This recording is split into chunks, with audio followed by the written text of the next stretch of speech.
안녕하세요. 박창식이라고 합니다. 저는 어릴 때부터 돈 걱정 없이 부족함 없이 자랐거든요. 지방에서 학교를 다녔지만 공부로는 누구에게도 뒤지지 않았고요. 학원도 다니고 좋은 선생님께 과외도 받으며 항상 전교 1등을 놓치지 않았습니다. 서울에 있는 이름난 대학에 들어가는 건 당연한 일이었죠. 대학 갈 때 부모님께서 이제 성인이 되었으니 혼자 살아보는 것도 좋겠다며 학교 근처에 새로 지은 좋은 투룸 오피스텔을 구해주셨어요. 보증금 1,000만 원에 월세가 100만 원짜리였는데 아버지께서 자동차 부품 공장을 꽤 크게 운영하고 계셔서 그 정도는 아무렇지도 않았거든요. 돈 걱정 없이 살다 서울 와서 자유를 얻으니 물 만난 물고기처럼 신나게 놀았죠. 집에서 보내주는 용돈이 워낙 많아서 맨날 술 마시고 예쁜 여자들 만나 노느라 바빴어요. 공부에 목매일 필요도 없었고 땀 흘려 일하는 아르바이트 같은 건 생각조차 해본 적 없었네요. 대학 동기 중에 한 명이랑 좀 친해졌는데 걔는 나처럼 막 노는 애는 아니었지만 성격이 좋아서 금방 친해졌어요.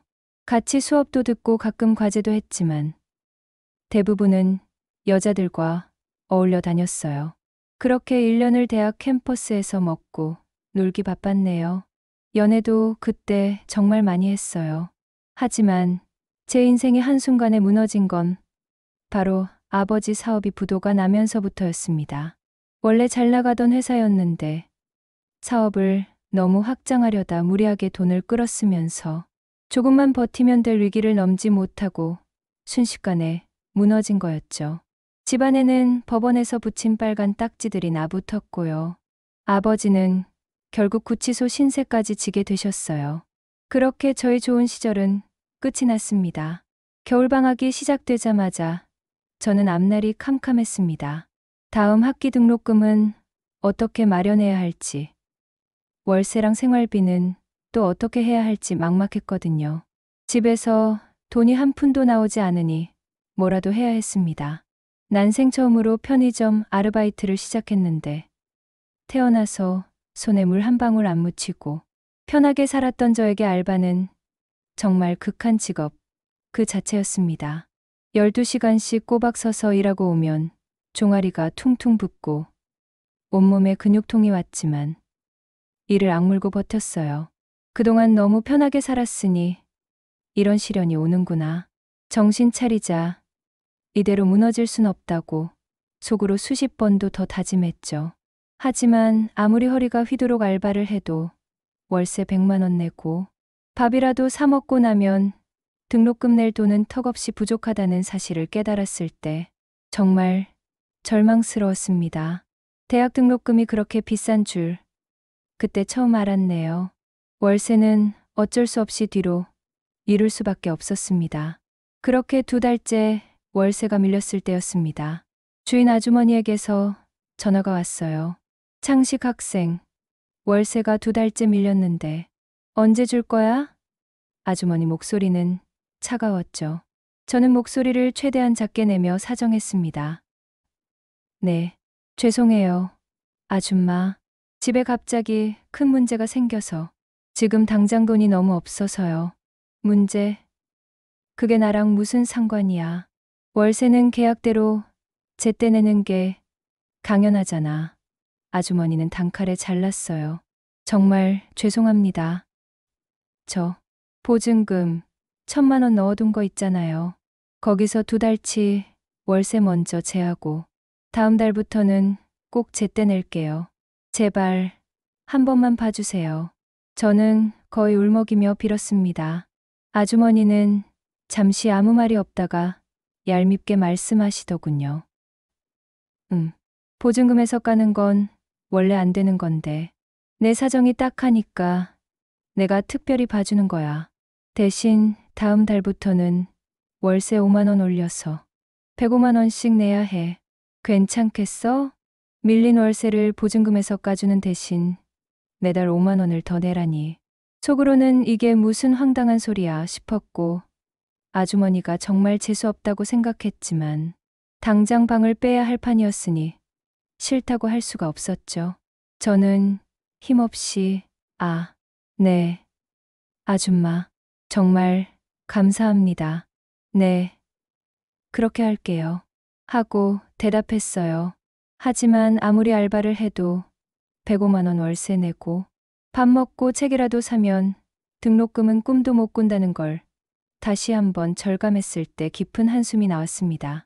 결국 학자금 대출을 신청했죠. 일단 대출 받아서 등록금 내고 나중에 졸업하고 취직해서 갚으면 되지. 지금은 대학 졸업이 먼저다.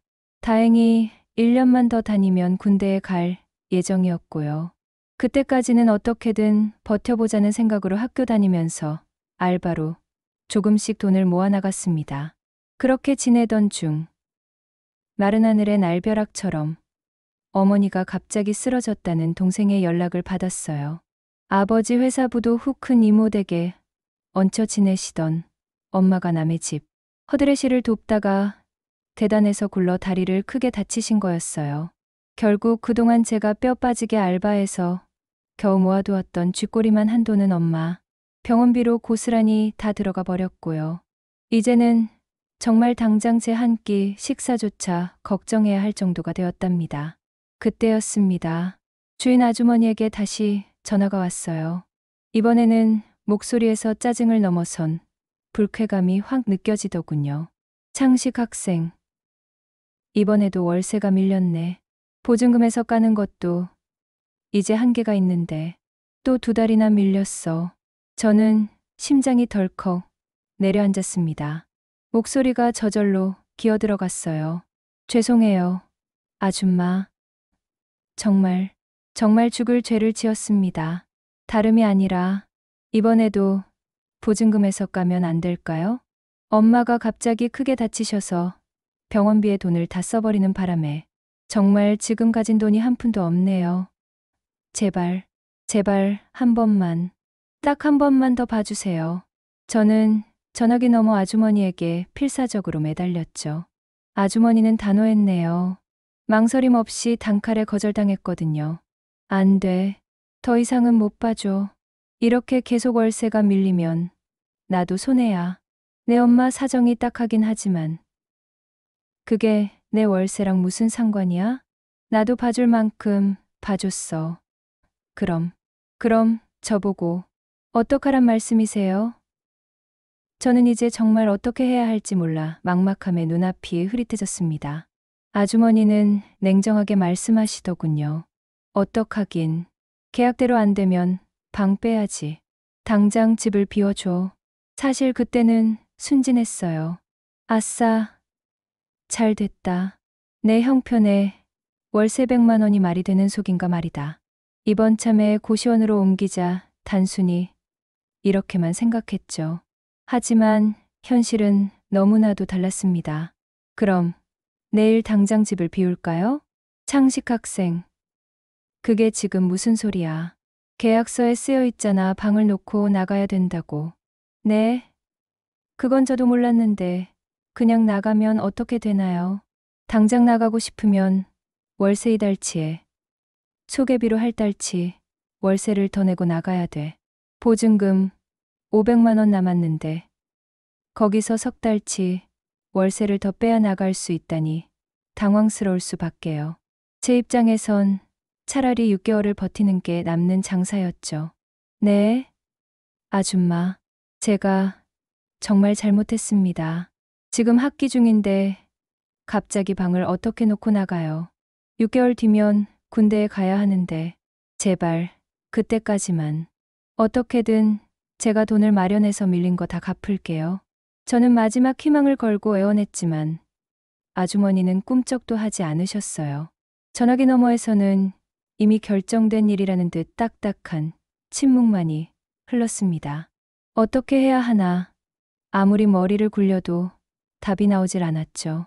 저는 마지막 지푸라기라도 잡는 심정으로 아주머니에게 매달리며 간곡히 부탁했지만 전화로는 아무 소용이 없었습니다. 결국 직접 얼굴을 보고 사정하는 수밖에 없다고 판단했어요. 마지막 희망으로 4층 주인 집으로 직접 찾아갔습니다. 초인종을 누르고 문이 열리자마자 저는 고개를 숙이고 잘못했다고 빌었죠. 아주머니는 팔짱을 끼고 차가운 눈으로 저를 내려다볼 뿐이었습니다. 저는 찾아가서 울먹이며 애원했지만 아주머니는 여전히 단호하셨어요. 저는 정말 어찌할 바를 몰라 거의 울듯이 그 자리에 서 있었습니다. 그때 아주머니가 저를 위아래로 훑어보더니 한숨을 쉬며 말씀하시더군요. 내 사정 정말 딱하긴 하다만 나도 땅 파서 장사하는 거 아니잖아? 나도 먹고 살아야지. 이렇게 계속 월세 못 받으면 건물 관리도 안 되고 자꾸 안 된다고만 하면 답이 없잖아. 정말 내가 이 문제를 어떻게든 해결할 마음이 있다면 방법이 아예 없는 건 아닌데. 아주머니는 말을 흐리며 제 얼굴을 지그시 쳐다보셨어요. 평소 봐왔던 무서운 아주머니의 눈빛과는 조금 달랐습니다. 묘한 기대 같은 것이 느껴졌거든요. 몸으로라도 때우는 수밖에. 저는 그 말이 무슨 뜻인지 처음에는 제대로 알아듣지 못했습니다. 몸으로 때운다니? 무슨 잔심부름이라도 시키려나 싶었죠. 힘든 일이라도 시켜주면 차라리 잘 됐다 생각했습니다. 공사판에서라도 일 시키려나? 건물 청소나 허드렛일이라도 시키는 건가?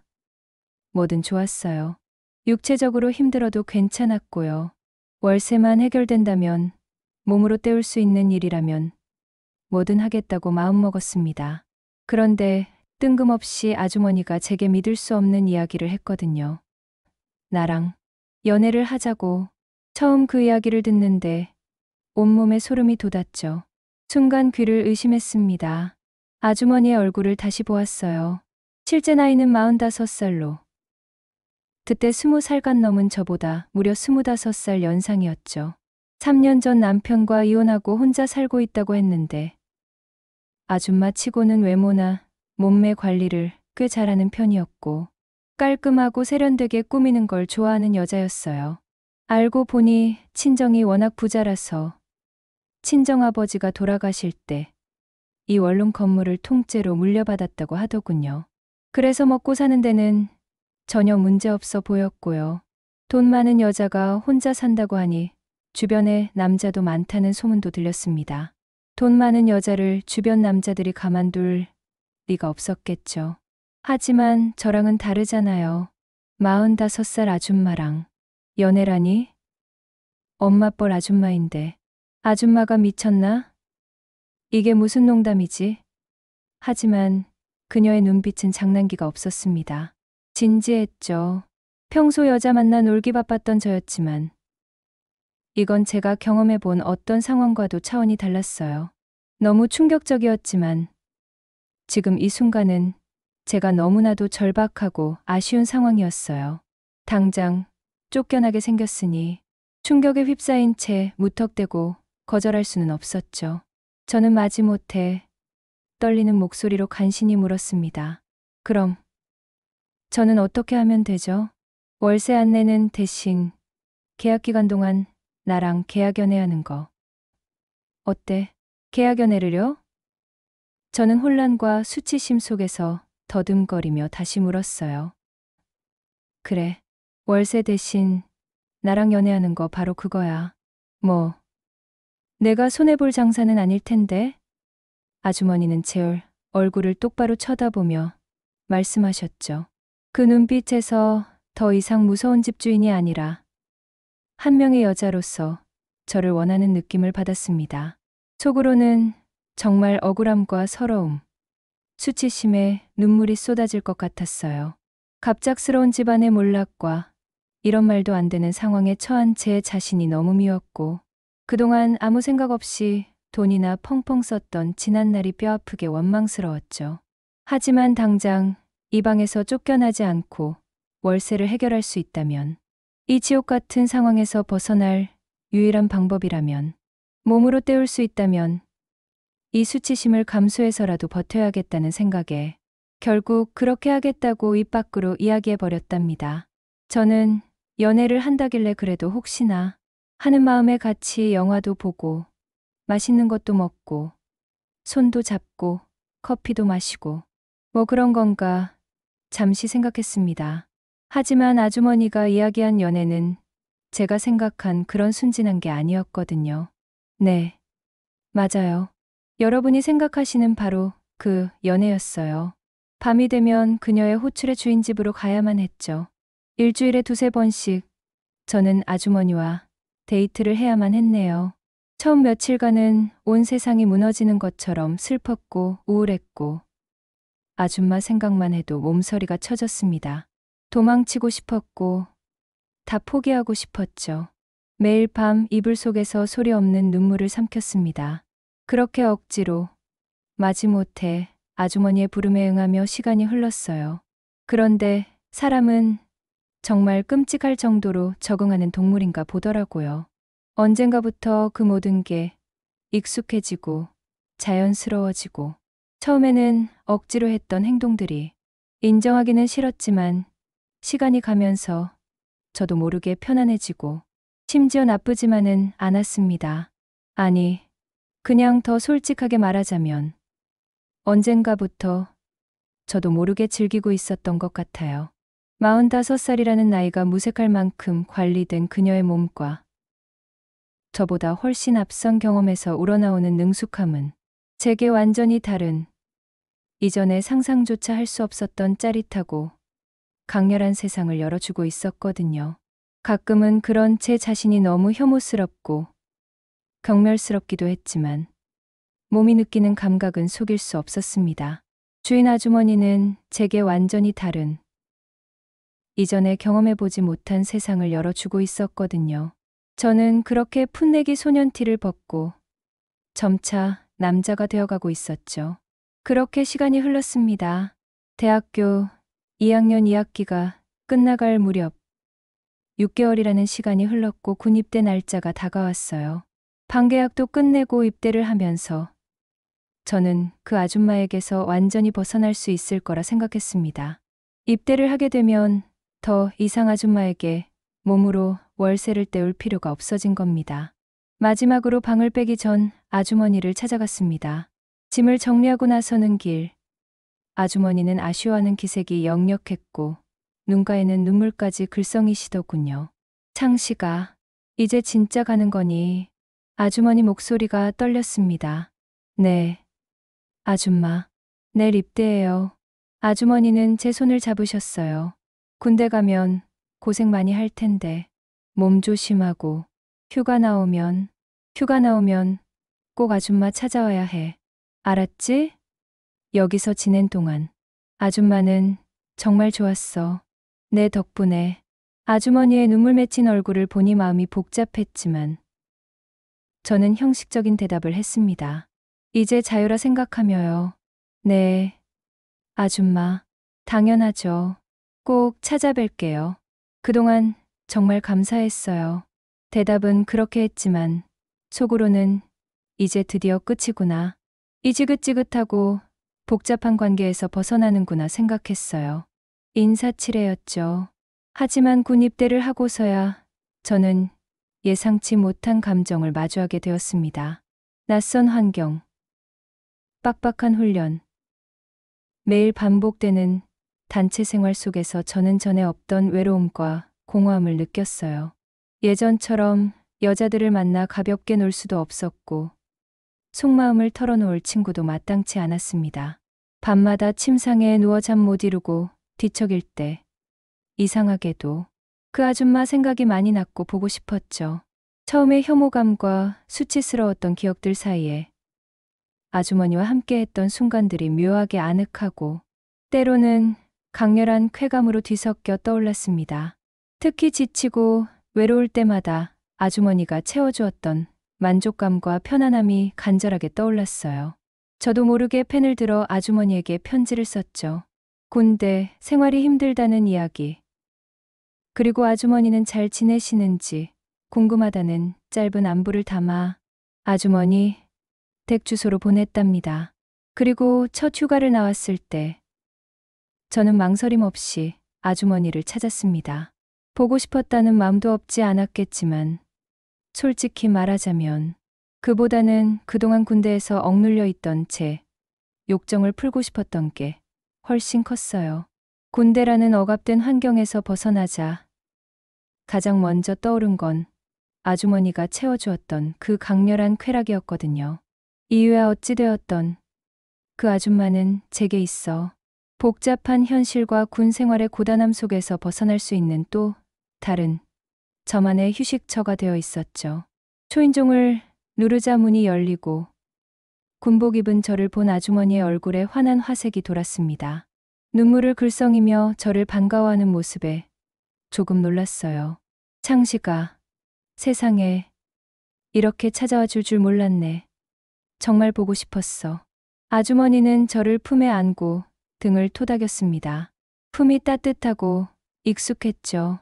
집 안으로 들어서자 맛있는 냄새가 진동했습니다. 식탁에는 이미 진수성찬이 차려져 있었어요.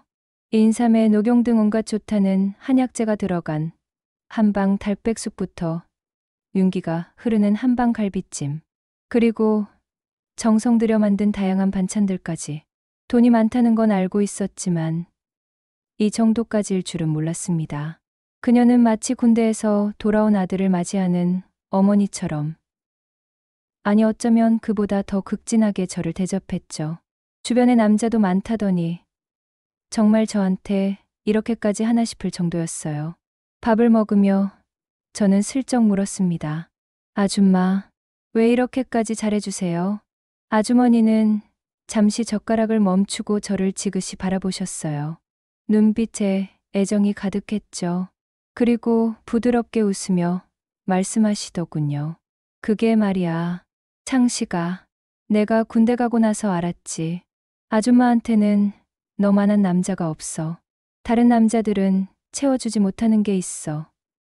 내가 그래서 보고 싶었어.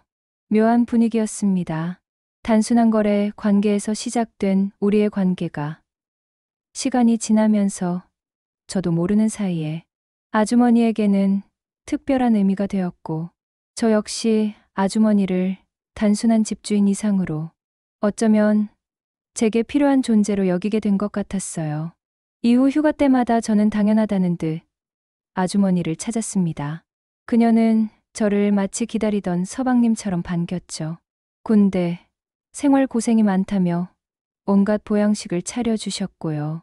우리는 함께 시간을 보냈습니다. 그녀의 능숙함과 만족감은 여전했고요. 그렇게 군 생활 2년을 끝내고 전역했습니다. 길다면 길고 짧다면 짧은 시간이었죠. 집안 사정이 예전처럼 풍족하진 않았지만 아버지 사업이 아주 망가진 건 아니어서 그래도 독립해서 원룸 정도는 구할 형편이 되었습니다. 하지만 제 발은 자연스럽게 아주머니의 집으로 향했죠. 익숙함 때문이었을까요? 아니면 다른 이유 때문이었을까요? 저 자신도 정확히 알 수 없었습니다.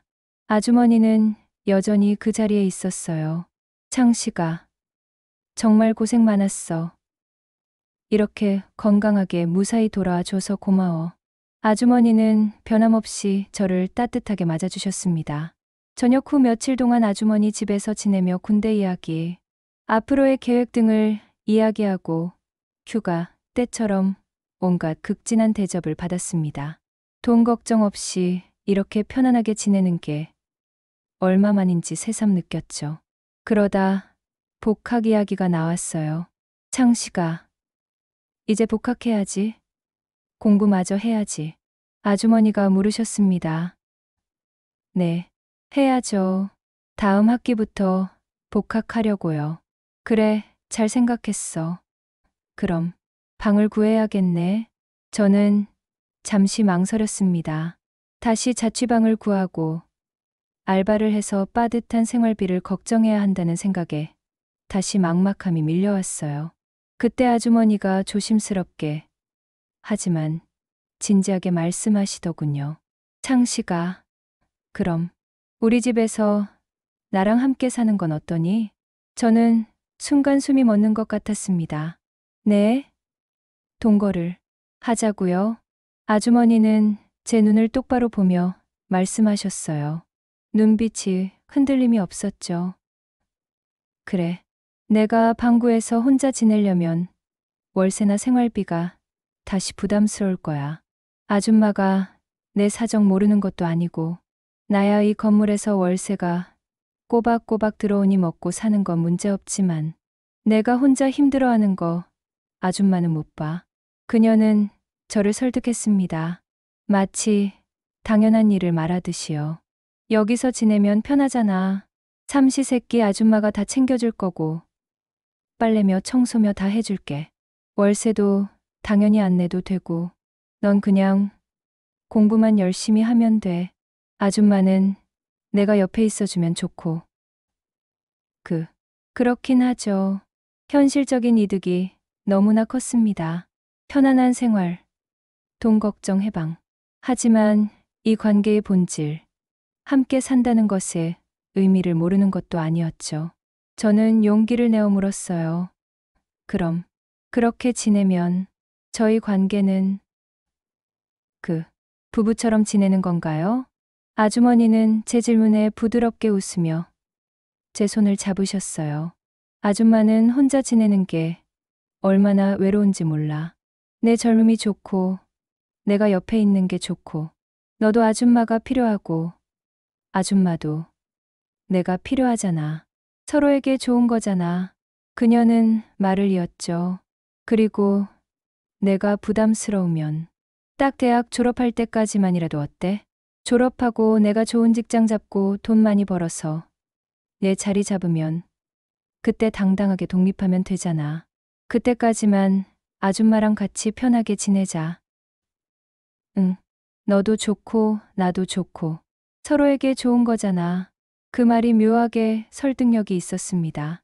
처음에는 돈 때문에 시작된 억지스러운 관계였지만 시간이 지나고 군대까지 다녀오니 서로의 필요를 채워주는 기묘한 형태로 변모해 있었어요. 저 역시 아줌마가 필요했거든요. 당장 집안 사정이 나아졌다고는 해도 예전 같진 않았죠. 돈이 없으니 예전처럼 또래 여자친구를 마음 편히 사귀며 데이트 비용을 감당할 수도 없었습니다.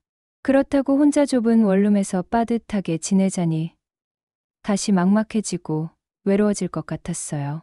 군대에서 겪은 외로움은 생각보다 컸거든요. 아주머니는 단순히 돈 문제를 해결해주는 사람을 넘어 저를 편하게 해주고 외로움을 채워주고 무엇보다 그 짜릿한 만족감을 주는 존재가 되어 있었죠. 이제 47살이라는 나이에도 여전히 매력적인 그녀의 몸과 능숙함은 저를 사로잡고 있었습니다. 그 짜릿한 경험도 더 이상 외면할 수 없었고요. 네, 좋아요, 아줌마. 저는 결국 고개를 끄덕였습니다. 잘 됐다 싶었어요.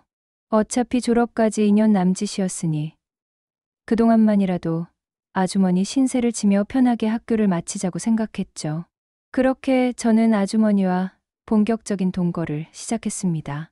이전처럼 가끔 만나는 것이 아니라 아주머니 집 안방에서 함께 지내며 한 집에서 부부처럼 살게 된 거였어요.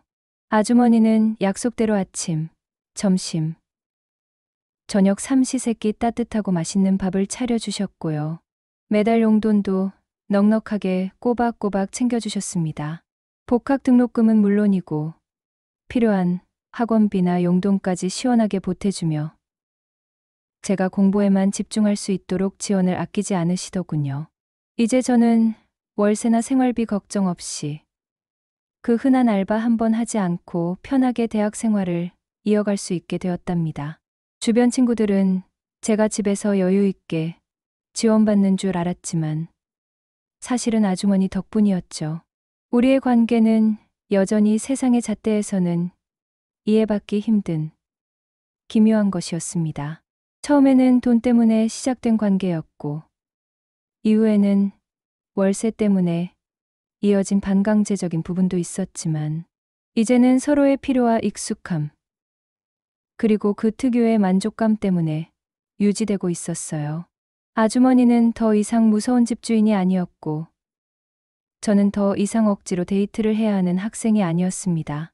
우리는 서로에게 기묘하게 길들여진 서로를 필요로 하는 두 사람이었죠.